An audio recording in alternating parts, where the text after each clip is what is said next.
जैसे राहुल जी बार बार कहते हैं कि हमारी लड़ाई जो है राजनीति में वो व्यक्तिगत नहीं है, विचारधारा की लड़ाई है। और उसी के अंतर्गत ये ट्रेनिंग कैंप हो रहे हैं। आने वाली पीढ़ी जो है वो और ज़्यादा मजबूती के साथ में हमारी पार्टी की विचारधारा क्या है, क्या सिद्धांत, क्या नीतियाँ, क्या कार्यक्रम हैं, उसके आधार पर वो राजनीति कर सके। तो बहुत ही क्रांतिकारी प्रोग्राम मानता हूँ मैं इसको। और ट्रेनिंग अच्छी चल रही है। और जो नई पीढ़ी आ रही है, जो होना भी चाहिए, डेमोक्रेसी के अंदर कोई व्यक्तिगत दुश्मनी नहीं होती है। डेमोक्रेसी में टॉलरेंस होना बहुत जरूरी है। टॉलरेंस जो होता है, सहनशीलता, वो रखनी बहुत जरूरी है। दुर्भाग्य से जो माहौल बना देश के अंदर, उनमें सारे वैल्यूज जो थे, लोकतंत्र के मूल्य थे, समाप्त हो रहे हैं। लोकतंत्र नाम का रह गया है। धर्म के नाम पर, जाति के नाम पर ध्रुवीकरण करके पोलराइज करके चुनाव जीत जाओ, ये बहुत बड़ी बात नहीं है। आप पब्लिक को अपनी बात कहो, विचारधारा की बात कहो, अपने कार्यक्रम बताओ, उसके आधार पर आप मैदान में उतरो। और जो माहौल बन गया डरावना, बहुत ही मैं समझता हूँ कि लोग डरे हुए हैं देश के अंदर, घबराए हुए हैं। टेलीफोन में बात करते चमकते हैं कि फेस टाइम में बात करो, हर व्यक्ति ये करेगा। तो डेमोक्रेसी में ये स्थितियाँ अभी जो वर्तमान है, थोड़ी उसमें चिंता वाली बात है। और इसीलिए मैं समझता हूँ कि ऐसे प्रोग्रामों की जरूरत है देश के अंदर। और वो प्रोग्राम कांग्रेस बहुत बेखूबी चला रही है, ये मैं आपको कह सकता हूँ। राइजिंग राजस्थान सरकार का बड़ा इवेंट कल से शुरू होने जा रहा है, बताने की बड़ी उपलब्धि हमारी शुभकामनाएं हैं। हर सरकार अटेम्प्ट करती है कि देश और विदेश से इन्वेस्टमेंट आए और वो लोग प्रयास करें, एमओयू करें और उसके बाद में इन्वेस्टमेंट भी आए। साधारणतः देखा गया, चाहे गुजरात हो, चाहे यूपी हो, चाहे राजस्थान हो,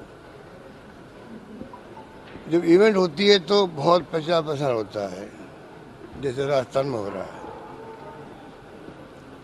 तो उसके बाद में एमओयू के बाद में 10% 12% इन्वेस्टमेंट मुश्किल से आता है। गुजरात या मैंने देखा लखनऊ या और भी राज्यों में होता है। यहाँ पे भी हमारे वक्त में हुआ था। मैं भी क्लेम नहीं कर सकता कि बहुत बड़ी संख्या में आए होंगे, क्योंकि इंडस्ट्री जो होता है, ये प्रोग्राम आना एक बात है और धरातल पर इन्वेस्टमेंट को उतरना दूसरी बात है। वो बहुत कम उतरता है। वो देखता है मेरा वाइबल प्रोडक्ट है क्या, मेरी परियोजना जो है, मैं निवेश कर रहा हूँ तो लोन भी ले रहा हूँ बैंकों से, तो वो वाइबल भी होगा कि नहीं होगा। फिर सरकार का रवैया क्या है, कई फॉर्मेलिटी करनी पड़ती है, वो देखता है, उसके बाद इन्वेस्टमेंट करता है। और तीसरी बात है रिफाइनरी की, मैं कहना चाहूँगा, कल रात को मैंने ट्वीट भी किया है, एक्स में लिखा है, वो हमारे लिए बहुत महत्वपूर्ण बात है। 40,000 करोड़ का प्रोजेक्ट जो है, ये हम लोग डॉक्टर मनमोहन सिंह जी जो प्राइम मिनिस्टर थे, सोनिया गांधी जी चेयरपर्सन थी, तब हम लोगों ने इसको मंजूर करवाया था। और मिसेज गांधी भी आई यहाँ पर, मिस्टर वीरप्पा मोइली मंत्री थे, वो भी आए थे 55 के अंदर। एक शानदार प्रोजेक्ट विथ पेट्रोकेमिकल कॉम्प्लेक्स, वो भी आधुनिक, वर्तमान समय के अंदर आधुनिक टेक्नोलॉजी के साथ में, तकनीकी के साथ में वो आ रहा था प्रोजेक्ट। दुर्भाग्य से सरकार बदल गई उस वक्त में, 5 साल तक लगभग काम रुका रहा। बाद में मोदी जी वापस आए दूसरी बार शिलान्यास करने के लिए। बाद में वो शुरू हुआ, फिर हमारी गवर्नमेंट आ गई, हमने बराबर मॉनिटरिंग करी। पिछली बार 2023 के अंदर जब मैंने मीटिंग ली लास्ट में, तो चेयरमैन जो थे एचपीसीएल के, उन्होंने वादा किया था कि हम दिसंबर 24 तक प्रोजेक्ट को ले आएंगे। वो दुर्भाग्य से पता नहीं अब कब आएगा, हम सुनते हैं कि 2-4 महीने बाद में और शुरू हो जाएगा। पर दुख की बात यह है कि जो पेट्रोकेमिकल कॉम्प्लेक्स है ना, रोजगार उससे मिलेगा। रिफाइनरी के बजाय, रिफाइनरी तो बहुत बड़ा प्रोजेक्ट है, रिफाइनरी में जो बाई प्रोडक्ट होंगे, रिफाइनरी के साथ में जो पेट्रोकेमिकल कॉम्प्लेक्स है, उसमें अनेकों तरह के प्रोडक्ट बनेंगे, उसके अंदर प्लास्टिक आधारित बनेंगे। उसके लिए नौजवान पीढ़ी को 1-1.5 लाख लोगों को रोजगार मिलने की संभावना है। हमने ज़मीन 2021 में अलॉट कर दी, काम शुरू हुआ, क्योंकि जब ज़मीन है तो फिर उसको डेवलप करने में भी रिको ने काम आगे बढ़ा दिया है। पर जो फॉर्मेलिटी होती है भारत सरकार की, टेक्निकल में कहना चाहूँगा कई फॉर्मेलिटी बाकी अभी तक है। जब तक वो नहीं होगी तो ये हमारा जो प्रोडक्ट है, ये पेट्रोकेमिकल का, ये जाएगा गुजरात में और जगहों पर, वहाँ लोगों को मिलेगा रोजगार, तो हमारे यहाँ के युवा वंचित रहेंगे। तो सरकार को चाहिए, प्रधानमंत्री मोदी जी आ रहे हैं, तो मैं उनसे आग्रह करूंगा कि आप कृपा करके सारी फॉर्मेलिटी पीएमओ का क्या जल्दी करवाइए, सुनिश्चित कराइए कब से काम शुरू पूरा हो जाएगा, कब से प्रोडक्शन शुरू होगा, और साथ में जो इंफ्रास्ट्रक्चर बनना वहाँ पर जहाँ इकाई लगेगी वो काम भी साथ साथ करवाएं, तब जा कर के असली लाभ जो मेरा सपना था कि रिफाइनरी आएगी, पेट्रोकेमिकल कॉम्प्लेक्स आएगा और लाखों लोगों को रोजगार मिलेगा, वो मैं खुद भी थोड़ा निराश हो रहा हूँ। मैं उम्मीद करता हूँ प्रधानमंत्री जी राजस्थान में प्रायोरिटी देंगे। सर 10 तारीख को एक राजस्थान में चिकित्सा का कॉन्क्लेव भी होना है, जो आपकी योजनाएं थी वो तो बंद कर दी गई है। अब उस कॉन्क्लेव में क्या चर्चा है, इनकी जो डेलीगेशन आ रहा है तो क्या बताया जाएगा? देखिए, मैं तो उसमें क्या कह सकता हूँ, क्योंकि जो हमारी योजना थी स्वास्थ्य की, चिरंजीवी योजना और अन्य योजनाएं, वो तो देश और दुनिया के अंदर अपना स्थान बना चुकी है। लाभार्थी जो है आपको मिलेंगे, हर गांव में मिलेंगे राजस्थान के अंदर। जहाँ उठोगे बैठोगे उसकी चर्चा होगी, चिरंजीवी योजना की होगी, free medicine, free operation, free test उसकी होगी। उनको कमज़ोर नहीं करना चाहिए। अब क्या हुआ है कि माहौल ऐसा बन गया राजस्थान में, कल रात को किसी से बात कर रहा था, योजना भी तो है, नाम बदल दिए गए, जहाँ मुझे एतराज़ नहीं है, बदलो नाम कुछ भी करो, पर योजना बंद मत करो। अब क्या है कि माहौल ऐसा बन गया राजस्थान में कि नई सरकार ने इस योजना को 25 लाख 10 लाख कर दिया है या बंद कर दिया है। तो जो एक सीरियसनेस थी डॉक्टरों में,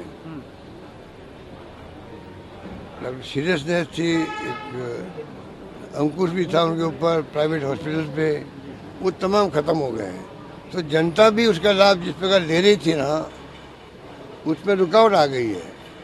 तो बहुत तकलीफ है मुझे भी कि अगर वो आप कह रहे हो कि परसों मीटिंग में ये स्वास्थ्य के ऊपर भी रखा है, तो मैं तो समझता हूँ अच्छा किया। पर स्वास्थ्य का जो सेशन रखा है, मैं चाहूँगा उसमें हमारी योजनाओं का विश्लेषण हो, कमियाँ कोई है तो कमियाँ दूर कर दो उसको, और उसको मजबूत करो। क्योंकि शिक्षा और स्वास्थ्य दो चीज़ ऐसी होती है लाइफ के अंदर जो हर पब्लिक के, हर आदमी को जरूरत होती है उसकी। बाकी तो काम सब बाकी है, पानी, बिजली है, सड़कें सब है, पर शिक्षा मिल जाए किसी व्यक्ति को, स्वास्थ्य अच्छा रहे प्रदेशवासियों का, तो ज़्यादा एफिशिएंसी वो काम कर सकता है ज़िंदगी के अंदर, देश के लिए, प्रदेश के लिए, समाज के लिए। तो मेरा मानना है तमाम काम उस ढंग से होना चाहिए। लास्ट पॉइंट है ERCP का। ERCP का पॉइंट जो है वो इनके वक्त में जो है, इनके वक्त में जो है वो ये इनके वक्त में जो है ERCP बनी थी वसुंधरा जी के वक्त में। वसुंधरा जी के वक्त में ERCP का प्रोजेक्ट बना, हमने उसको आगे बढ़ाया। भारत सरकार ने हमें कोऑपरेट नहीं किया, हमने कहा हम स्टेट के फंडिंग से जो आगे बढ़ाएंगे। 10,000 करोड़ रुपये हमने रखे अलग से उसके लिए। नवनेरा बांध जो था वो करीब करीब कंप्लीट भी हो गया हमारे वक्त में, वरना अगर वो चालू ही नहीं होता काम तो बंद पड़ा रहता। अब इन्होंने नया एग्रीमेंट किया है। मेरी एक ही शिकायत है, अब इसमें क्या उसमें प्लस पॉइंट है माइनस पॉइंट है, उसके बजाय मैं कहना चाहूँगा, ऐसा मैं पहली बार देख रहा हूँ कोई एग्रीमेंट किया भी है स्टेट गवर्नमेंट ने, मध्य प्रदेश में गवर्नमेंट ने और भारत सरकार ने, तो वो एग्रीमेंट छिपा के क्यों रख रहे हो आप? एग्रीमेंट पब्लिक डोमेन में आना चाहिए, पब्लिक को मालूम पड़े कि भाई मतलब ये एग्रीमेंट में ये हमारे लिए हमारे स्टेट के हितों की रक्षा की गई है। अगर आप छिपा के रखोगे तो शंकाएं होती लोगों को, पता नहीं एग्रीमेंट हमारे हित में है कि नहीं राजस्थान के, ये छिपा के क्यों रख रहे हैं? तो मैं समझता हूँ तमाम बातों को, कि PM ने खुद ने वादा किया था ERCP का, उनकी जिम्मेदारी बनती है कि उसको भी क्लैरिफाई करे, जो भी करना हो करे, मॉडिफाई करना तो वो करे, पर राजस्थान के जो हित है उसमें कॉम्प्रोमाइज नहीं हो, ये सुनिश्चित करे और पब्लिक के डोमेन में लाए उसको, जिससे कि पब्लिक भी अपनी बात कह सके हमारे हित में है या क्या इसमें कमी रह गई है। ये समझ के पर है कि ये बार बार बोलते रहते मुख्यमंत्री जी और नेता लोग, आप बता क्यों नहीं रहे हो? तो ये मेरी